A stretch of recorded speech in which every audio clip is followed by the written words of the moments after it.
Email ID ব্যবহার না করে অন্য আইডির মাধ্যমে প্রাক নিবন্ধন কার্যক্রম চালানোর দায়ে রাইসা ট্যুরস অ্যান্ড ট্রাভেলস নামে একটি হজ এজেন্সিকে কারণ দর্শানোর নোটিশ পাঠিয়েছে ধর্ম বিষয়ক মন্ত্রণালয়।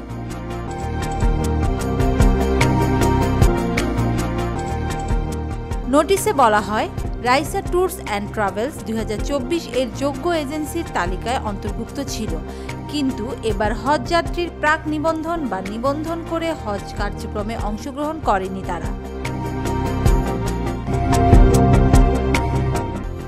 এতে আরও বলা হয়, এই এজেন্সির মাধ্যমে এবার 26 জন হজযাত্রী প্রাক নিবন্ধন করেছেন, কিন্তু অনুমোদিত ইমেল আইডি ব্যবহার না করে অন্য আইডি ও ব্যক্তির নামে এই প্রাক নিবন্ধন করা হয়েছে। এর মাধ্যমে ওই এজেন্সি হজ ও উমরা ব্যবস্থাপনা আইন 2021 লঙ্ঘন করেছে।